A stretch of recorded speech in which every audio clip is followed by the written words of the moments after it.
नमस्कार दोस्तों, एक बार फिर से आपका आलोक फिल्म्स में स्वागत है। दोस्तों, आज का टॉपिक है चलो मेला देखें।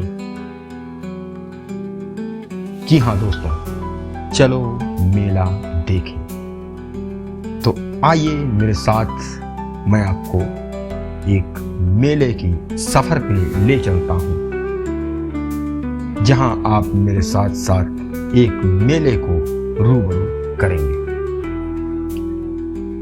दोस्तों, उत्तर प्रदेश की सबसे पवित्र नगरी अयोध्या से महज 65 किलोमीटर की दूरी पर एक स्थान है जिसका नाम है सरवण क्षेत्र। अंबेडकर नगर जिले में स्थित ये स्थान सरवण क्षेत्र, इसकी एक प्राकृतिक और भौगोलिक महिमा को मैं आपको दो लफ्जों में बयान करता हूं। पहले ये कि सरवण क्षेत्र धाम दो छोटी नदियों के संगम के पे स्थित है। जी हाँ दोस्तों, दो छोटी नदियां, एक नदी मड़वी, दूसरी नदी बिसवी, और इन्हीं दोनों के संगम से एक तीसरी नदी का जन्म होता है जिसका नाम है तमसा नदी। तो मेरे दोस्तों, तमसा के पावन पवित्र तट पर स्थित सरवण क्षेत्र धाम, इसकी महिमा को जानने के लिए हमें पौराणिक कहानियों की तरफ चलना पड़ेगा। जब हम पौराणिक कहानियों की गहराई में उतरते हैं तो हमें पता चलता है कि यही वो स्थान है जहां पर राजा दशरथ शिकार कर रहे थे और उन्होंने बिना समझे बिना जाने शब्दभेदी बाण चलाया, जिसके नतीजन एक निर्दोष व्यक्ति की मृत्यु हुई। दोस्तों, ये व्यक्ति कोई और नहीं, ये व्यक्ति सरवण कुमार था, जो अपने बूढ़े अंधे माँ बाप को कांधों पे लाद के लेकर यात्रा के लिए निकला था। यहीं पे सरवण कुमार की समाधि बनी, इसीलिए इस स्थान का नाम सरवण क्षेत्र पड़ा। एक दूसरी गाथा के अनुसार इस जगह की महिमा ये है कि जब भगवान श्री राम वन को जा रहे थे तो अयोध्यावासी उन्हें तमसा के इसी छोर तक छोड़ने के लिए आए। यहीं से भगवान श्री राम ने अयोध्यावासियों से विदा लिया और तमसा पार करके दक्षिण की तरफ चले गए। तो सरवण धाम की इस महिमा का ये मेला है जो आप मेरे साथ रूबरू मनोरंजन करेंगे।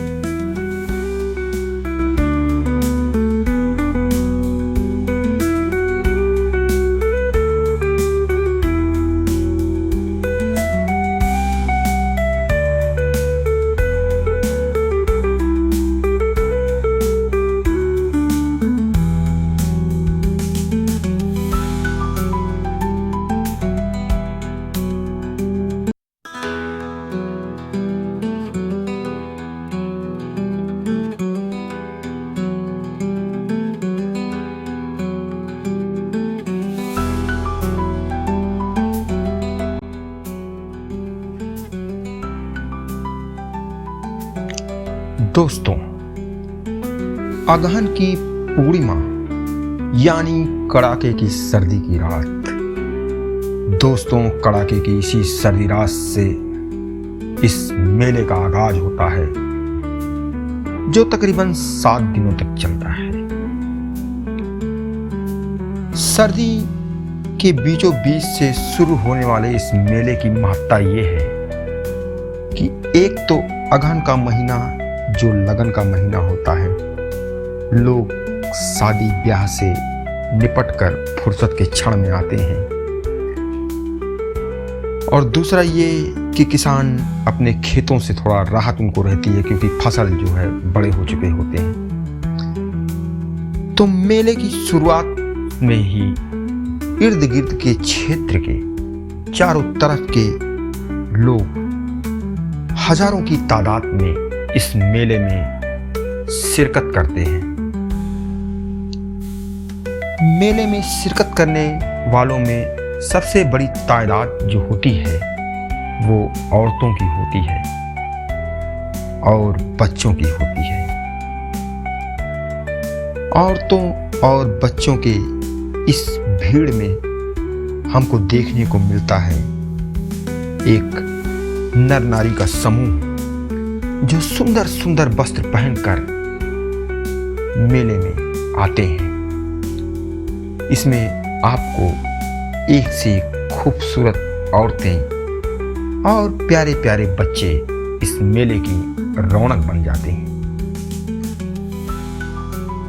मेले में चारों तरफ इसी भीड़ का कौतूहल होता है।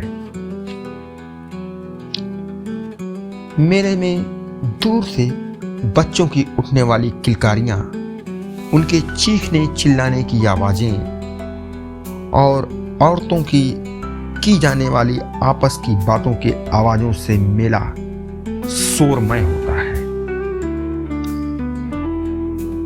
इस मेले की पहचान अगर देखी जाए तो इसी भीड़ से ही बनती है।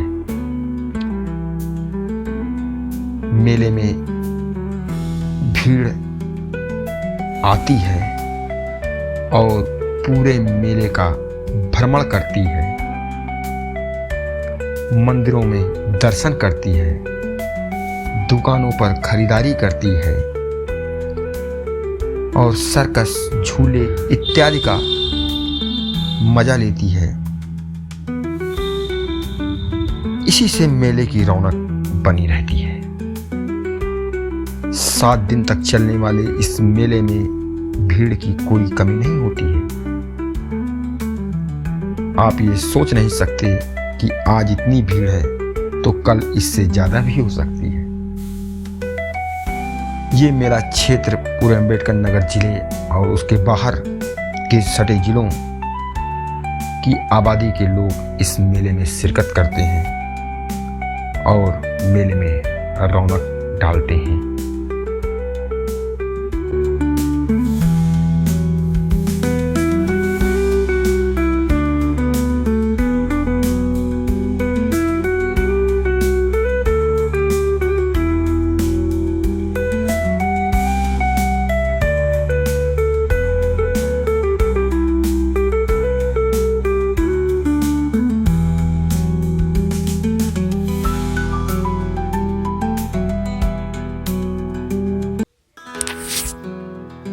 दोस्तों, मेले के लगने का मतलब यही होता है कि 4 लोगों की रोजी में इजाफा होना।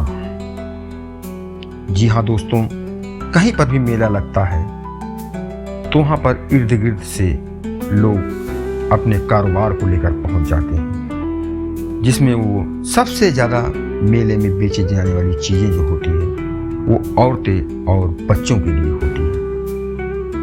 आप पूरा मेला बारीकी से देखेंगे तो वहाँ पे औरतों के लिए सबसे ज़्यादा सामान बिकते नजर आएंगे। उसके बाद बच्चों के लिए सामान बिकते नजर आएंगे। तो दोस्तों, मेले में औरतों के लिए उनके साजो श्रृंगार के सामान की दुकानों की भरमार लगी रहती है। आप मेले को गौर से देखिए तो चूड़ी, कंगन, बिंदिया, लाली, लिपस्टिक, पाउडर ऐसी दुकानों की लाइन लगी रहती है। इसके साथ साथ माला, चोटी, फुलना और वगैरह वगैरह ना जाने कैसी कैसी चीजों की दुकानें लगी रहती हैं, जो मेले में आई हुई औरतों को अपनी तरफ आकर्षित करते हैं। और आप मेले में देखेंगे तो ऐसी दुकानों पे खासकर औरतों की तादाद ज़्यादा लगी रहती है। वो कुछ ना कुछ वहाँ आपको खरीदती हुई मिलेंगी। कुछ लोग देखते हैं, पसंद करते हैं, फिर नहीं लेते हैं। कुछ लोग ऐसे होती हैं जो देखते ही उनको सामान पसंद आ जाता है और मोल भाव करके उसे खरीद लेती है। इसके बाद मेले में सबसे ज़्यादा बिकने वाली चीज़ जो होती है वो बच्चों के लिए होती है, जिसमें बच्चों के लिए गुब्बारे, बच्चों के लिए खिलौने, बच्चों के लिए गुड़िया, बच्चों के लिए प्लास्टिक का पिस्टल, बच्चों के लिए बैट बॉल, बच्चों के खेलने की तरह तरह की अत्याधुनिक सामानों से ये मेला पटा रहता है। मेले में ऐसी दुकान सजाई जाती है जिसमें बच्चों को देख के बच्चे अपने माँ बाप से कहने लगते हैं मुझे ये लेना है, वो लेना है, ये खरीदो, वही खरीदो, वो खरीदो। और माँ बाप बच्चे की ममता में उस दुकान पे जाते हैं और उस बच्चे को कुछ ना कुछ खरीद के दिलाते हैं। तो इस तरह से दोस्तों मेले में और भी सामान बिकते हैं, जैसे कि चूंकि ये सर्दी का महीना होता है तो यहाँ पे आपको कुछ ऊनी सामान भी मिलेंगे जो ऊन के बने होते हैं, जो पहनने, बिछाने, ओढ़ने के काम आते हैं। मेले में की जो रौनक होती है सही मायनों में इन्हीं दुकानों की सजावट से होती है। पूरा मेला सजा हुआ है इन्हीं दुकानों से, और ये दुकान मेले के अंदर पूरी चारों तरफ भरे हुए हैं। और इन दुकानों पे उमड़ती हुई औरतों की भीड़, बच्चों की भीड़ इस मेले के रौनक में जान डाल देती है। औरतों से लबरेज हुआ ये मेला, जिस दुकान पे औरत की भीड़ ज़्यादा होती है वहाँ उसकी बिक्री भी बढ़ जाती है। और कुछ सामान होते हैं जो बिकते हैं, खास तौर से उन्हें बेचने वालों की वो रोजी होती है, जो खासकर मेला वाइज मेला ही दुकान लगाते हैं। ऐसे दुकानदारों की तादाद मेले में बहुत ज़्यादा होती है, जो सिर्फ मेला मेला ही धंधा करते हैं। आज इस मेले में, कल उस मेले में, परसों उस मेले में, ऐसे मेला वाइज दुकानें लगाते हैं। और इनकी दुकानों में साज श्रृंगार के सामान आपको देखने को मिलेगी, जिसकी बहुत सी वैरायटी होती है, जिसे देख के मन प्रफुल्लित हो जाता है और औरतों के अंदर एक लालच पैदा होता है इसे खरीद लेने की, और वो उसे खरीद लेती है।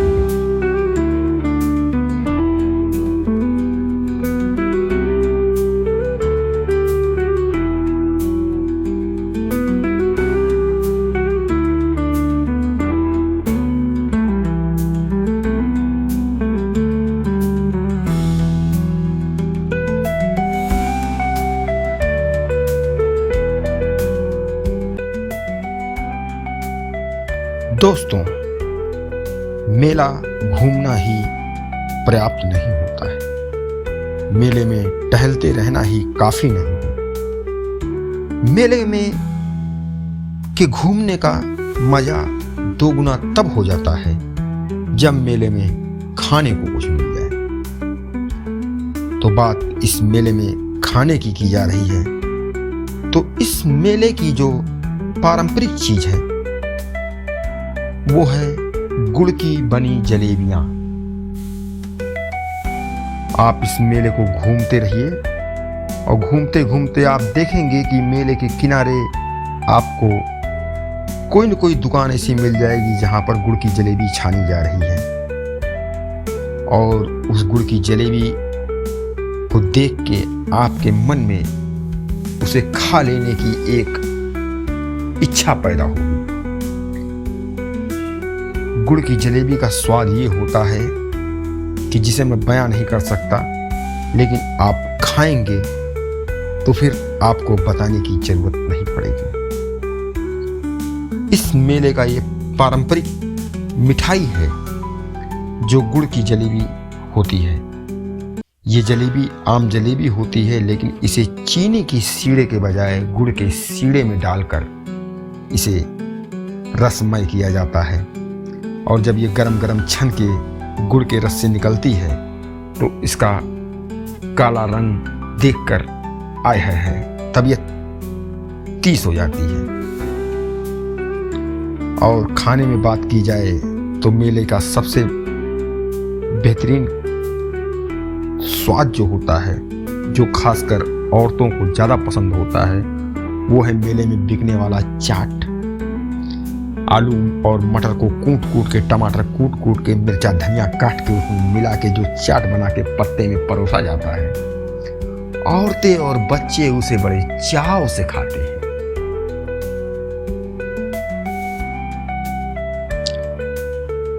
दिन प्रतिदिन ये मेला उफान पे जा रहा है, तरक्की कर रहा है, तो कुछ नई चीजें भी आपको देखने को मिलेंगी इस मेले में, जैसे कि खजला। दूर दराज से व्यापारी यहाँ पर आते हैं और खजले की दुकान लगाते हैं। खाजा बनता है और उसे सीड़े की चीनी की चाशनी में डुबोकर उसे निकाल कर रखा जाता है सामने, और जिस पे गरी बुरादा, काजू, बादाम, किशमिश वगैरह लगाकर जनता के सामने परोसा जाता है। मेले की बिक्री में इसका भी बहुत बड़ा योगदान है।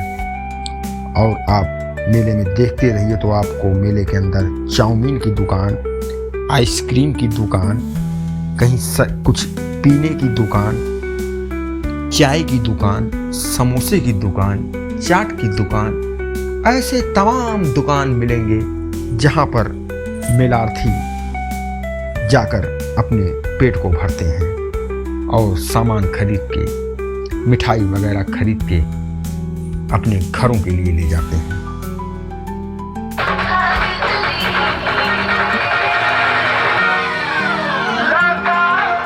जादूगर साहब हो जाओ तैयार। ये देखो, अब आएंगे ये वाले जादूगर। देखो, ये जिनका बैनर फोटो बना है टिकट 20 का, यहाँ से मिलता है टिकट। हाँ, यहाँ से मिलता है बत्ती। ऐसा खेलना है। ये देखो, फोटो छापा बना बाहर में, भारत सम्राट जादूगर के बड़े खेल। दोस्तों, समय तेजी के साथ बदलता जा रहा है, वक्त बदल चुका है, पुराना दौर खत्म हो रहा है और नया दौर अपने उरूज पे है। मेले में इलेक्ट्रॉनिक झूलों का अब एक चलन सा हो गया है। आप कहीं किसी भी मेले में जाइए तो आपको वहाँ पर इलेक्ट्रॉनिक झूले मिलते हैं जो देखने में बहुत बड़े होते हैं और ये लाइन से चलते हैं और आपके पैसे का पूरा आनंद आपको उठाने का मौका देते हैं। समर क्षेत्र के इस मेले में इलेक्ट्रॉनिक झूलों की भरमार है, जिसमें हवाई झूला, चलती हुई रेलगाड़ी और नाचने वाला झूला और चक्रीदार झूला है, जिसपे बड़े और बच्चे भी बैठते हैं। मेले के अंदर आपको बच्चों के झूलने के लिए भी झूले दिखाई पड़ेंगे, जिसपे मासूम बच्चे बैठे रहते हैं और वो झूला एक आदमी झूलाता रहता है।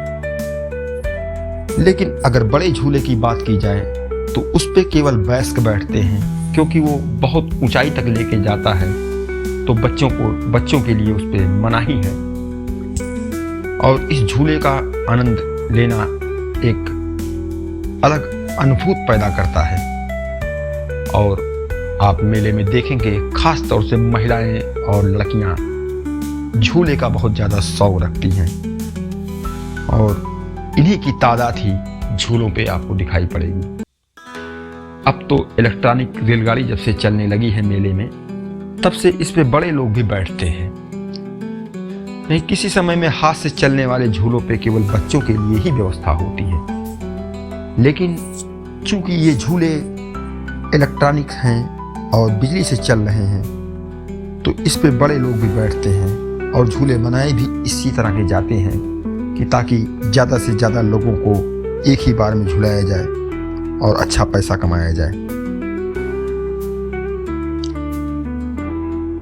इलेक्ट्रॉनिक झूलों के आने से लोगों के आनंद का मज़ा दुगना हो जाता है, क्योंकि ये झूले बड़ी स्पीड में लोगों को झुलाते हैं और एक कौतूहल सा मन में पैदा कर देते हैं। हालांकि बच्चों के भी जो झूले होते हैं वो किसी मामले में कम नहीं होते हैं, क्योंकि बच्चे के झूले जो आदमी उनको झुलाता है वो भी पूरी मेहनत और पूरी लगन के साथ उस झूले को चलाता है, जिससे बच्चे झूलते हैं और एंजॉय करते हैं। श्रवण क्षेत्र मेले में तकरीबन 10 की तादाद में झूले लगे हुए हैं और सर्कस भी आया हुआ है और जादूगरी का खेल भी है, जिसको लोग एंजॉय कर रहे हैं।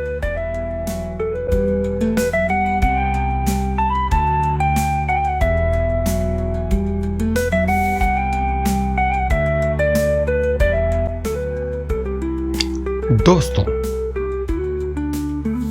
श्रवण क्षेत्र मेले की एक मुख्य चीज ये है कि यहाँ पर हस्तकला का एक अनूठा संगम दिखाई पड़ता है। इस क्षेत्र के इर्द गिर्द के रहने वाले कारीगर जो खास तौर से लकड़ी की कारीगरी करते हैं और उनसे सामान बनाते हैं, जैसे स्टूल, टेबल, बेंच, तख्त, कुर्सी, इसकी भरमार आपको मेले में देखने की मिलेगी, क्योंकि ये मेला एक तौर से इन्हीं चीजों को खरीदने के लिए भी माना जाता है।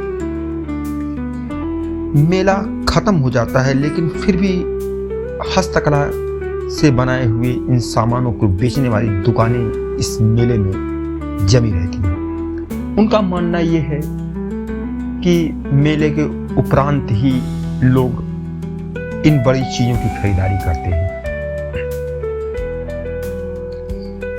लकड़ी की कला यूं तो चारों तरफ होती है, लेकिन श्रवण क्षेत्र मेले में लकड़ी के कारीगर यहाँ अपनी दुकान लगाते हैं और आम, बबूल, नीम की लकड़ियों के अच्छे उत्पाद बनाकर उन्हें अन्य बाजारों के से सस्ते दामों में बेचते हैं। इसीलिए इनका ये व्यवसाय यहाँ पर अच्छी तरह फलता फूलता है और मेलार्थी जो आते हैं वो यहाँ से इन सामानों को खरीदते हैं, क्योंकि इन्हें पता होता है कि ये सामान उनके बाजारों से सस्ता है और अच्छा भी होता है।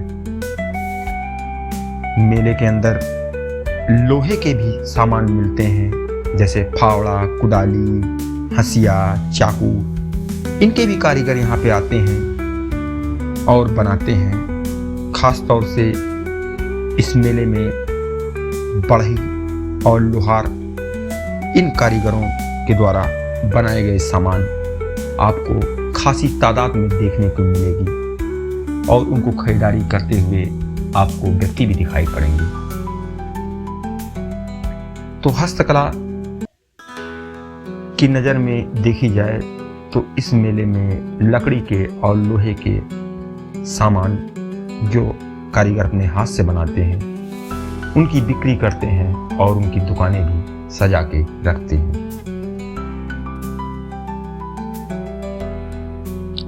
श्रवण क्षेत्र मेला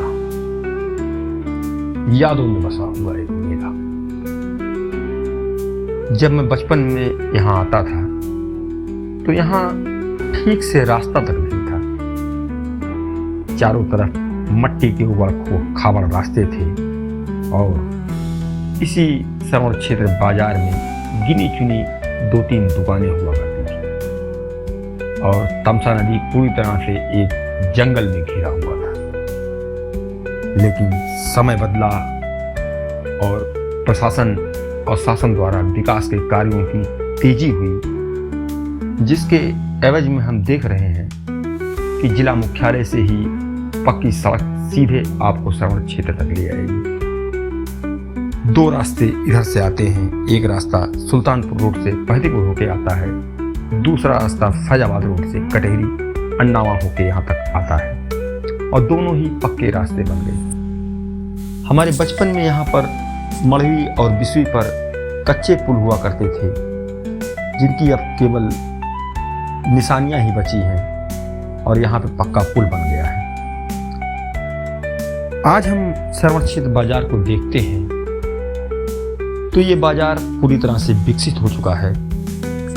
यहाँ के बासिंदों के शिक्षा का ग्राफ भी बढ़ गया है, और शिक्षित होने के साथ साथ ये इलाका विकसित भी हुआ है। यहाँ पर बड़े कॉलेज खुल गए हैं, हॉस्पिटल भी मिल जाएंगे, और बड़ी बड़ी दुकानें मिलेंगी जिसमें कपड़े की, सोने चांदियों की, और होटल, खाने पीने के होटल्स भी अब मुहैया हैं।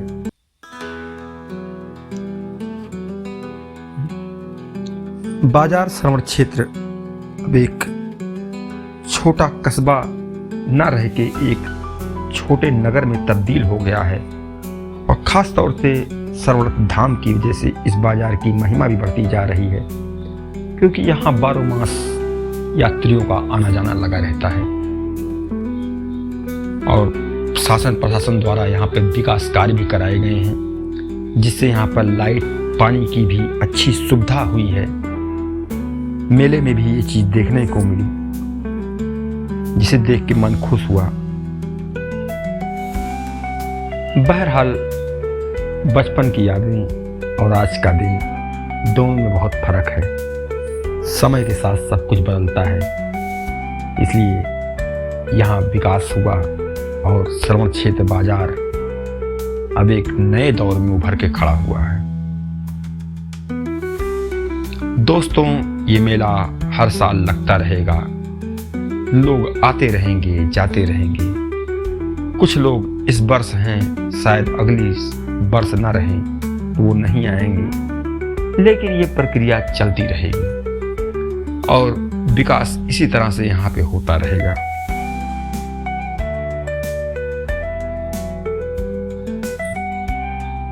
दोस्तों, जिंदगी चढ़ते सूरज की मानंद होती है, जैसे सुबह होता है, और जैसे शाम ढलती है, ऐसी ही जिंदगी होती है। मैं उम्मीद करता हूं कि मेरी ये डॉक्यूमेंट्री फिल्म देख के आपको जरूर अच्छा लगा होगा और पसंद आया होगा। मैं एक बार फिर से आपका आलोक फिल्म्स में बहुत बहुत स्वागत करता हूं। धन्यवाद, नमस्कार, आदाब अर्ज़ है।